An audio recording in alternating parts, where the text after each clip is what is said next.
All right, it's recording. Okay.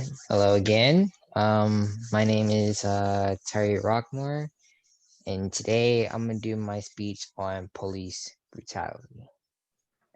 And I know that people have done this speech before, but I want to do this with my own knowledge and my personal experience of what happened to me. So I'm gonna talk about police brutality. Police brutality in America is just bad all of a sudden. Cause officers they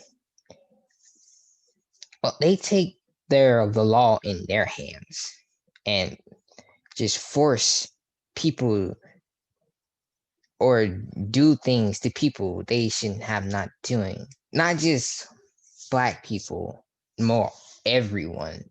White, black, um, Asian, Latino, all of it. They disrespect everyone. And police brutality is a big problem. It's one of the biggest problems in the United States because police use unnecessary violence to people. That include in just shooting, which is when whoever was shot when someone didn't deserve to be shot because they either did nothing wrong or comply in every order the officers give, but also in this situation was still shot. This is one of the biggest problems in the United States that we have because it happened all around the state. For example, more than 10,000 complaints of police brutality was filed in Chicago between 2002 and 2014. That is one of the worst numbers that I ever heard or ever seen in my life. Because police have this order to oppose the uphold the law, respect for people, any kind of people, but they do this to disrespect. That's an example. I hate that. And I'm not gonna lie, and my mom told me about this when I was young, gave me the talk. The talk is talking about what happened if you get pulled over police. I listened and I never thought that would never happen to me. But then a year ago, when I was 18 at the time, me and my cousin and his two friends were driving around, just driving around Columbia, having fun our Saturday night. But then we wasn't ab- we wasn't above the speed limit. We was on the right on the speed limit. We wasn't going fast. We wasn't going slow. But then a police officer pulls us over. We comply. We pull over, and my friend Kobe was driving at the time. Said, what's the problem, officer? He just say went on straight license registration.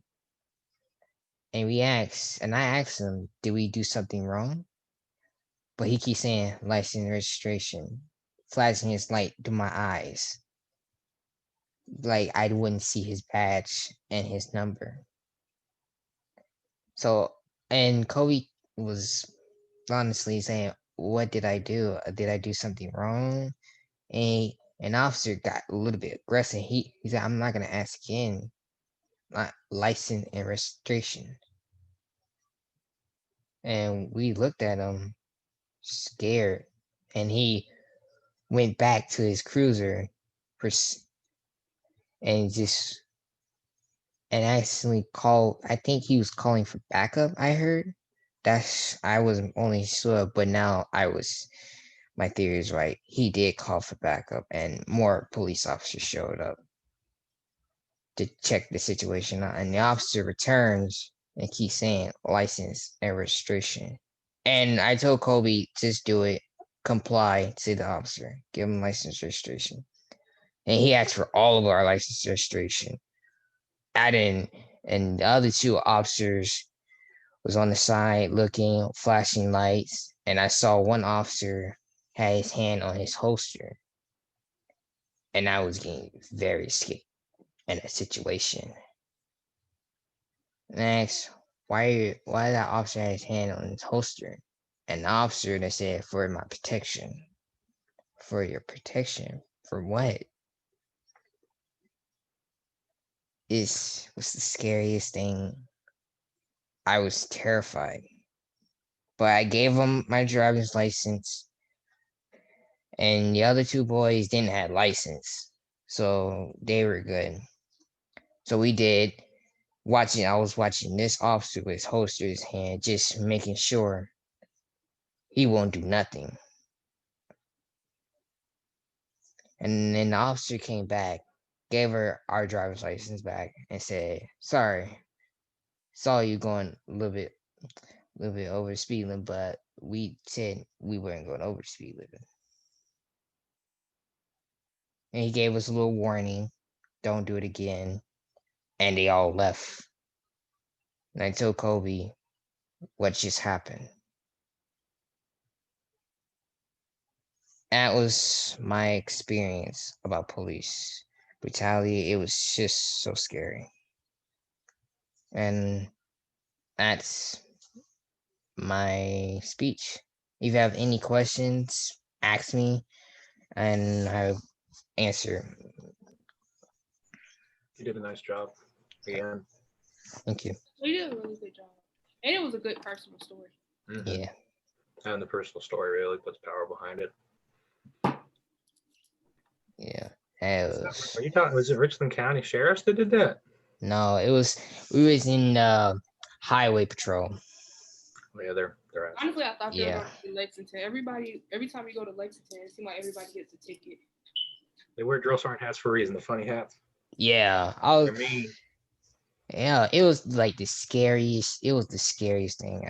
Oh my god, man. I just don't want to do it. So that's why I just stay home because I didn't want to be in that situation no more. And if you have any questions, you can feel free to ask. I got a comment. It's a touchy subject now. And I'm a white dude, so I can't really say much. But it's like all this stuff has to come top down. Any bad cop gets hired. You know, when a soldier does something bad, who do you like? Yeah, he gets punished, but so does all his leadership.